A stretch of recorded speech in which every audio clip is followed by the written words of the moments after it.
Hello friends, स्वागत है आप सभी का सुबो जीएस एकेडमी के यूट्यूब चैनल पे। साथियों, आइए आज से हम स्टार्ट करते हैं 71वीं बीपीएससी को लेकर के जो एडिटोरिया के द्वारा प्रैक्टिस सेट निकाला गया है। इसी सेट को हम लोग करेंगे आज से और ये मेरा सेट नंबर 1 है। अगर आप लोग को अच्छा लगेगा मेरा प्रयास और आप लोग अगर चाहते हैं कि सारे सेट को कराया जाए तो आप लोग कमेंट में ज़रूर बताइएगा। तो शुरू से लास्ट तक बने रहिएगा, सारा क्वेश्चन इंपॉर्टेंट है और जहाँ व्याख्या का जरूरत लगेगा वहाँ हम व्याख्या भी करेंगे। तो आइए अब स्टार्ट करते हैं। देखिए, पहला क्वेश्चन दिया हुआ है, आरंभिक पूरा पाषाण काल के संबंध में कौन सा कथन असत्य है।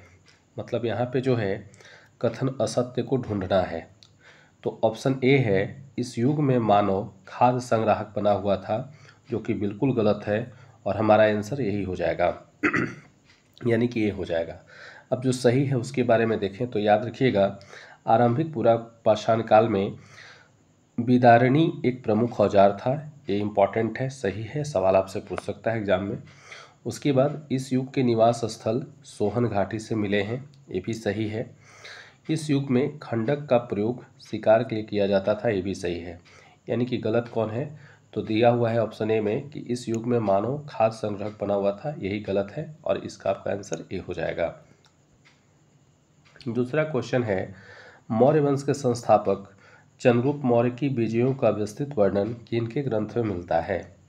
तो याद रखिएगा इसका आंसर आपका सी हो जाएगा। विशाख दत्त का जो ग्रंथ है उसी में मिलता है। अभी कौन सा ग्रंथ है ये जान लीजिए। तो विशाख दत्त द्वारा लिखा हुआ एक ग्रंथ है मुद्रा राक्षस। तो मुद्रा राक्षस में ही जो है मौर्य वंश के विजयों का इसमें सारा वर्णन मिलता है। मुद्रा राक्षस के बारे में आइए कुछ और पॉइंट आपको बता देते हैं, याद रखिएगा।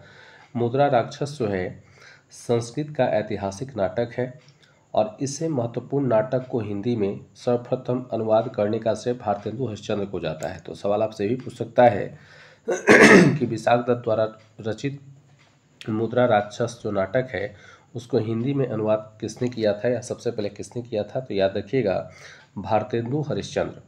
इसके बाद आप याद रखेंगे कि विशाख दत्त की दो अन्य रचना हैं जिसमें देवी चंद्रगुप्त और राघवानंद, ये दोनों नाटक हैं, किंतु प्रसिद्धि किससे मिली है। तो याद रखिएगा मुद्रा राक्षस से मिली है। ठीक है, तो ये भी आपको याद रखना है। यानी आपसे सवाल ये भी पूछ सकता है कि देवी चंद्रगुप्त किसने लिखा है। तो याद रखिएगा विशाख दत्त। और दूसरा यहाँ पे हम लिख देते हैं राघवानंद। याद रखिएगा राघवानंद अगर आपसे सवाल पूछे तो ये भी विशाख दत्त का ही लिखा हुआ है और ये क्या है, ये भी नाटक है। लेकिन प्रसिद्धि किन से मिली है तो याद रखेंगे मुद्रा राक्षस से। और मुद्रा राक्षस का हिंदी में अनुवाद किसने किया है तो याद रखेंगे भारतेंदु हरिश्चंद्र सबसे पहले इसका हिंदी में अनुवाद किए हैं। उत्तर भारत में मौर्यों के सबसे महत्वपूर्ण देसी उत्तराधिकारी कौन हुए। तो याद रखिएगा कि उत्तर भारत में मौर्यों के सबसे महत्वपूर्ण उत्तराधिकारी का मतलब देसी उत्तराधिकारी का बात करें तो शुंग वंश जो है यानी शुंग वंश के शासक थे और इसका सटीक आंसर क्या हो जाएगा, ए हो जाएगा। 4 नंबर क्वेश्चन है, खिलजी वंश के किस सुल्तान ने शासितों के स्वैच्छिक समर्थन पर आधारित राज्य के सिद्धांत का पालन किया। तो याद रखिएगा इसका आंसर आपका बी हो जाएगा, यानी जलालुद्दीन खिलजी।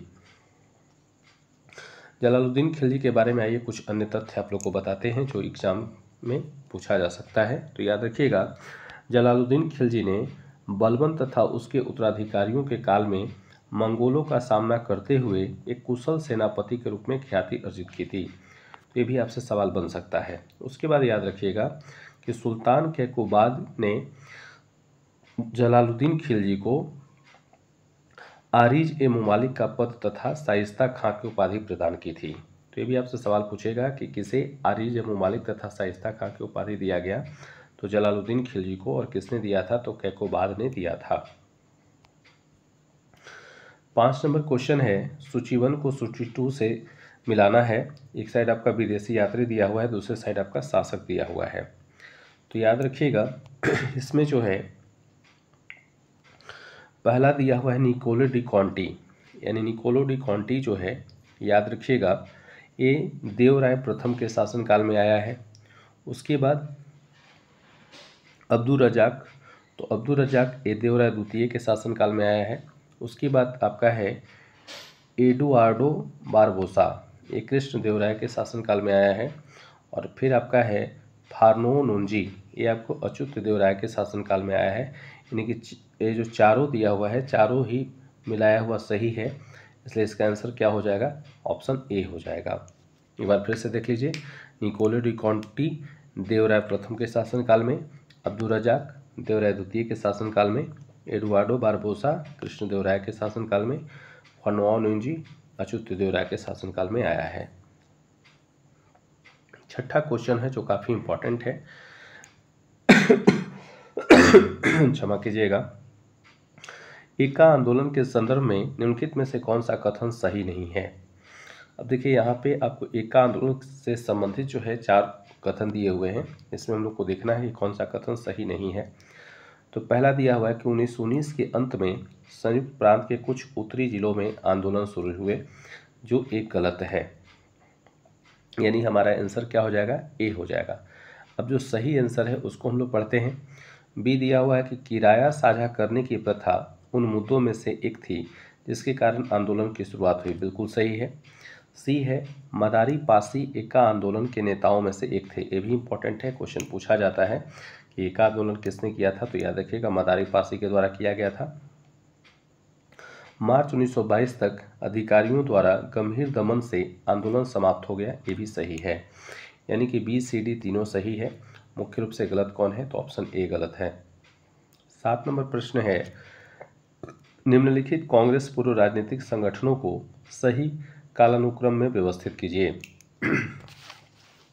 तो आइए हम लोग देखते हैं। तो पहला दिया हुआ है ईस्ट इंडिया एसोसिएशन, तो देखिएगा यहाँ पे इसका आंसर हो जाएगा कि ईस्ट इंडिया एसोसिएशन का जो स्थापना है वो आपका 1866 में हुआ है। कब हुआ है, 1866 में। उसके बाद आपका है Bengal British East India society, तो याद रखिएगा Bengal British East India society का स्थापना हुआ है आपका 1843 में। कब हुआ है, 1843 में। इसके बाद आपका है मद्रास महाजन सभा, तो याद रखेंगे मद्रास महाजन सभा का गठन हुआ है 1884 में। कब हुआ है, 1884 में। इसके बाद आपका है बंग भाषा प्रकाशित सभा, तो याद रखिएगा बंग भाषा प्रकाशित सभा का गठन कब हुआ है, 1836 में हुआ है। यानी कि सबसे पहले कौन आएगा, 1836, यानी कि 4 आएगा सबसे पहले, ठीक है। 1836 में हुआ है बंग भाषा प्रकाशित सभा। उसके बाद आपको हम बात करें तो 2 नंबर आएगा 1843 में, आप देख सकते हैं बंगाल ईस्ट इंडिया एसोसिएशन की 2 आ जाएगा, 4-2। उसके बाद अगर हम बात करें तो 1 नंबर आ जाएगा 1866 में, यानी ईस्ट इंडिया एसोसिएशन 1 हो जाएगा। और इसके बाद 3 हो जाएगा, यानी कौन होगा इसका आंसर, 4-2-1-3। 4-2-1-3 किस में है, तो भाई हम लोग ऑप्शन देखते हैं। तो देखिए यहाँ पे बी नंबर ऑप्शन दिया हुआ है 4-2-1-3, यानी कि ये सही हो जाएगा।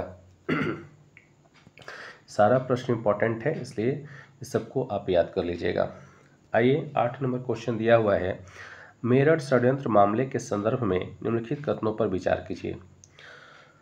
1 नंबर कह रहा है कि यह मामला भारतीय राष्ट्रीय आंदोलन के कम्युनिस्ट और समाजवादी पहलुओं से जुड़ा था।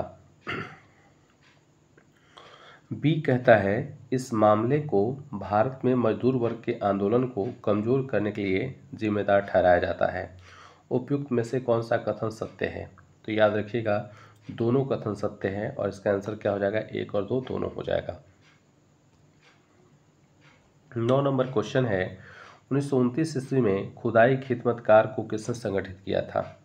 ऑप्शन ए है खान अब्दुल गफ्फार खान, अली बंधु, सैयद बंधु, मौलाना अबुल कलाम आज़ाद। तो इसका आंसर क्या हो जाएगा, ए हो जाएगा खान अब्दुल गफ्फार खान। और ये जो है लाल कुर्ती के नाम से भी जाना जाता है, खुदाई खिदमतकार जो है लाल कुर्ती के नाम से भी जाना जाता है। तो इसका आंसर क्या हो जाएगा, ए खान अब्दुल गफ्फार खान। 10 नंबर आपका क्वेश्चन दिया हुआ है, ध्यान से देखिएगा। इसमें भी सूची 1 को सूची 2 से मिलाना है, तो याद रखेंगे ए में आपका दिया हुआ है सूची फर्स्ट में आपका पद है और सूची 2 में आपका कार्य है। तो अगर हम बात करें तो आप ए देख रहे होंगे कुलप, तो कुलप किससे था, तो याद रखिएगा परिवार का प्रधान को क्या कहते थे, कुलप कहते थे, यानी ए का 2 हो जाएगा। इसके बाद ग्रामीण, तो ग्रामीण जो होते थे गांव का प्रधान होते थे। ठीक है, इसके बाद हमारा आता है सी, आता है वाजपति। तो वाजपति जो है चारागाह का प्रधान होता था। और बच गया आपका डी यानी विस्पति। विस्पति जो है गाँवों के समूह का प्रधान होता था। यानी कि इसका आंसर क्या हो जाएगा, बी हो जाएगा सही आंसर। एक बार फिर से इसको मिला लें। तो कुलप किसको कहते थे, तो जो परिवार का प्रधान होता था वो कुलप कहलाता था। ग्रामीण कौन कहलाता था, तो याद रखिएगा ग्रामीण गांव का प्रधान को कहते थे। वाजपति चारागाह का प्रधान को कहते थे। और विस्पति गांवों के समूह का प्रधान को कहते थे। 11 नंबर क्वेश्चन दिया हुआ है, निम्नलिखित में से कौन सा युग्म सही सुमेलित नहीं है। तो अब हम लोग देखेंगे सही सुमेलित कौन नहीं है। तो पहले हम लोग देख लें। तो ए ऑप्शन दिया है प्रथम शिलालेख पशु बलि की निंदा करता है, बिल्कुल सही है।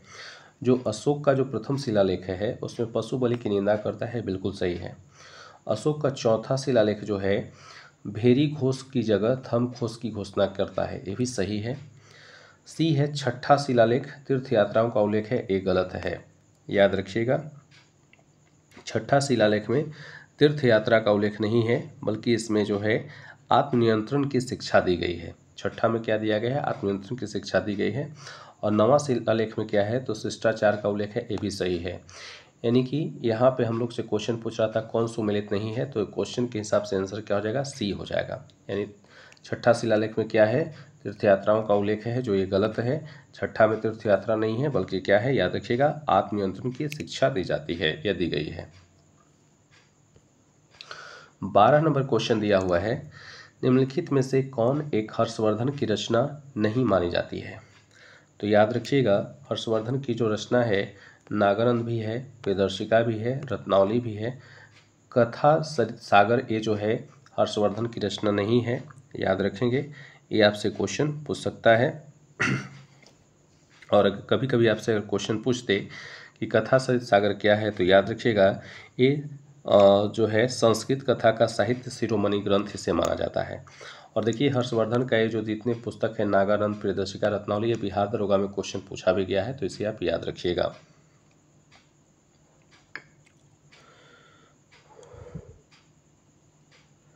आइए आगे क्वेश्चन देखते हैं। 13 नंबर क्वेश्चन दिया हुआ है, मोहम्मद गोरी के गुजरात आक्रमण के समय वहाँ का शासक कौन था। तो ये तो बहुत ही सिंपल सा सवाल है, आप लोग को पता ही होगा कि यहाँ का शासक जो था भीम द्वितीय। और ये क्या था, एक अबोध बालक था। और इनकी माता जी जो थी वो मिलकर के जो है मोहम्मद गोरी का सामना की थी, मोहम्मद गोरी को हराई थी।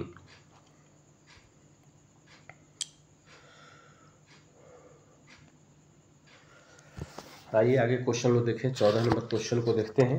और कभी कभी आपसे सवाल ये भी पूछ लेता है कि भीम द्वितीय की माता कौन थी, तो याद रखिएगा नायक देवी इनकी माता जी थी।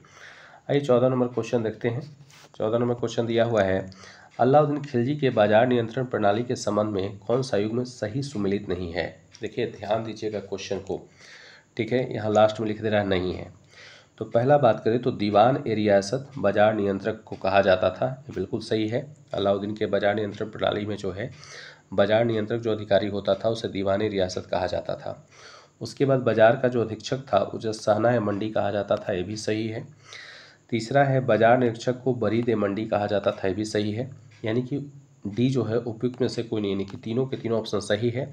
और हम लोग को यहाँ क्या पूछ रहा है, सुमेलित नहीं है। तो इसमें एक भी ऐसा ऑप्शन नहीं है जो कि सुमेलित नहीं है, इसलिए इसका आंसर क्या हो जाएगा, डी हो जाएगा। 15 नंबर क्वेश्चन देखिए जो काफ़ी इंपॉर्टेंट है। 15 नंबर क्वेश्चन दिया हुआ है कि विभाजन विरोधी आंदोलन ने भारतीय राष्ट्रवाद के लिए एक महान क्रांतिकारी छलांग को चिन्हित किया। क्रांतिकारियों ने अंग्रेजों के विरोध के लिए कुछ कदम उठाए। उपयुक्त परिच्छेदों के संदर्भ में निम्नलिखित कथनों पर विचार कीजिए। आइए अब यहाँ जो दिया हुआ है इसको पढ़ते हैं। ऑप्शन 1 है क्रांतिकारियों ने आयरिश और रूसी क्रांतिकारियों के तरीकों का अनुसरण किया, बिल्कुल सही है। 2 नंबर दिया हुआ है उन्होंने विदेशी भूमि पर गतिविधि केंद्र स्थापित की, ये भी सही है। 3 नंबर दिया हुआ है उन्होंने प्रभावशाली औपनिवेशिक व्यक्तियों की हत्या के प्रयास किए, ये भी सही है। यानी कि इसका आंसर क्या हो जाएगा, तो याद रखेंगे 15 का आंसर डी हो जाएगा। 1, 2, 3 तीनों सही है। 16 नंबर क्वेश्चन है। 16 नंबर क्वेश्चन को मिलान करना है। दिया हुआ है निम्नलिखित युग्मों पर विचार कीजिए। एक साइड आपके नरमपंथी हैं, दूसरे साइड आपका संबंधित संगठन है। मतलब कौन से जो व्यक्ति हैं किस संगठन से जुड़े हुए हैं इसके बारे में हम लोग को यहाँ पे पढ़ना है। तो आइए बात करते हैं। तो देखिए, एक है आपका आनंद मोहन बोस। तो याद रखिएगा, आनंद मोहन बोस जो हैं इंडियन एसोसिएशन से जुड़े हुए थे, जो बिल्कुल सही है। दूसरा है जस्टिस एम.जी. रनाडे, पूना सार्वजनिक सभा, ये भी सही है।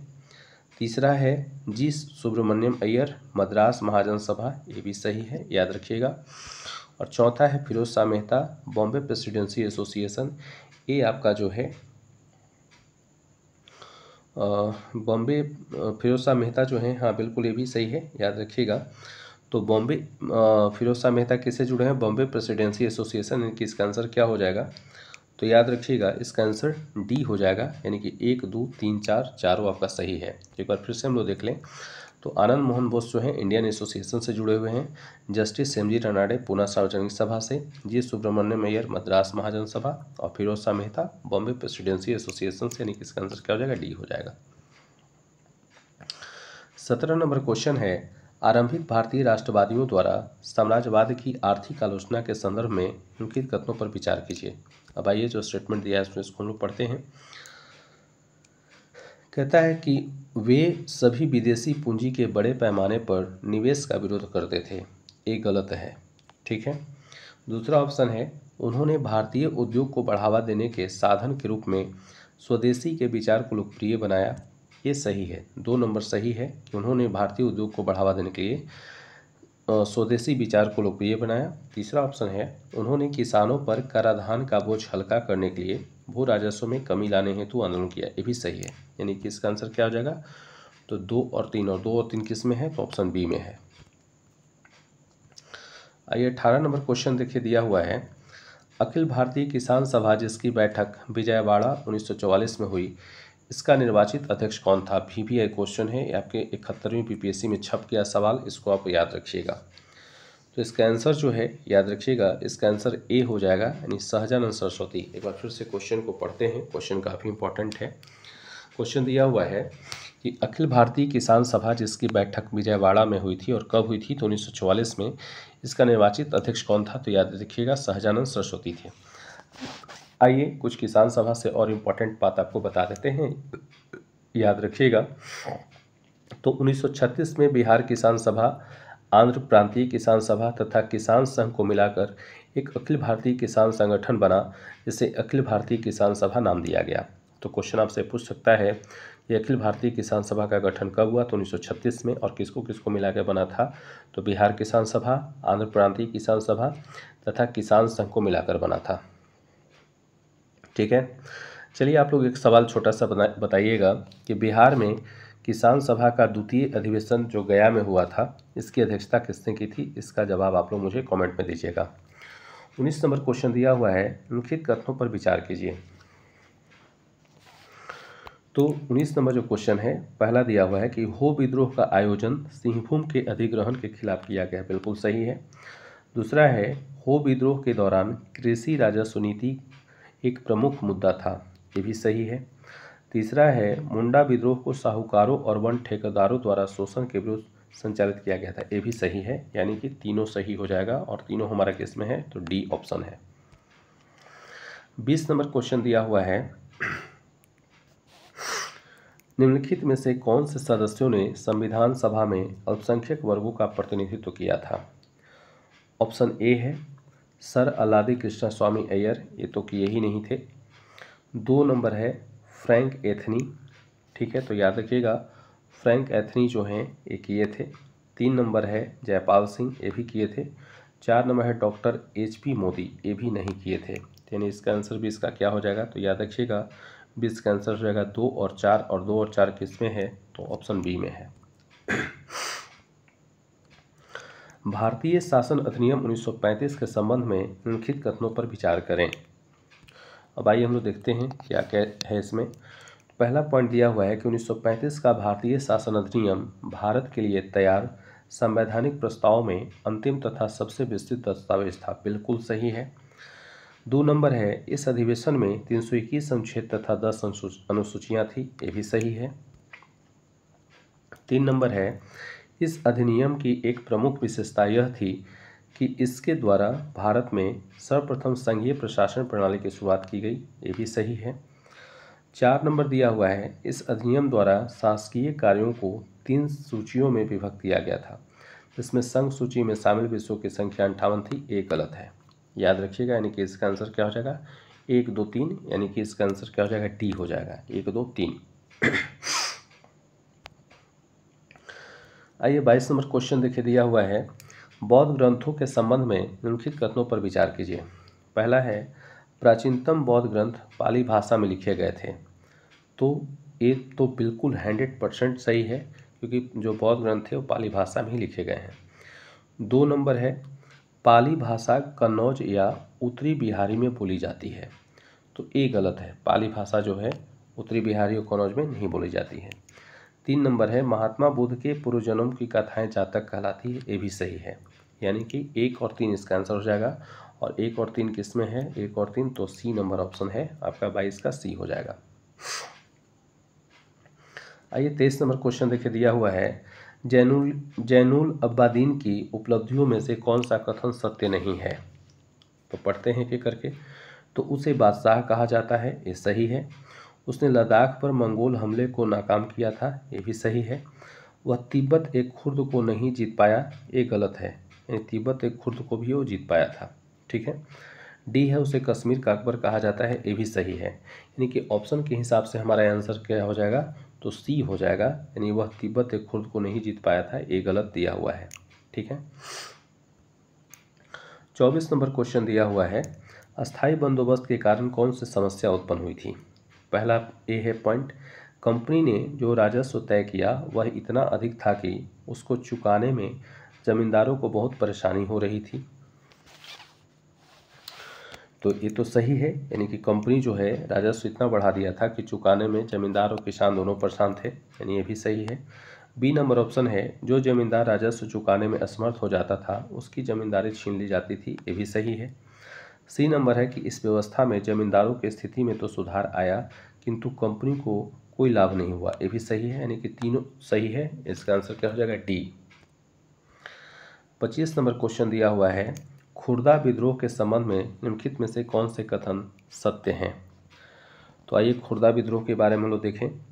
तो 1 नंबर दिया हुआ है, यह विद्रोह 1790 में हुआ था, ये गलत है। ठीक है।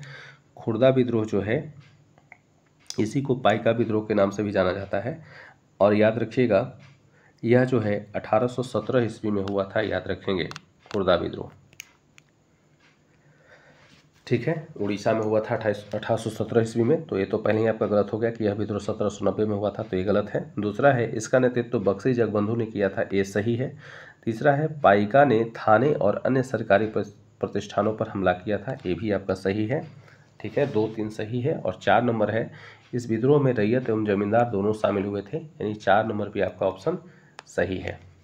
तो चलिए सेट 1 में हम लोग 25 नंबर तक क्वेश्चन को ही देख रहे हैं, मतलब देखते हैं। इसके बाद जो है, अगर आप लोग पसंद करेंगे मेरा प्रयास को, ये वीडियो आप लोग को अच्छा लगेगा तो आप लोग कमेंट करके बताइएगा। तो कल से हम रेगुलर सारे सेट का 150 प्रश्न हम इस चैनल पे डाल देंगे।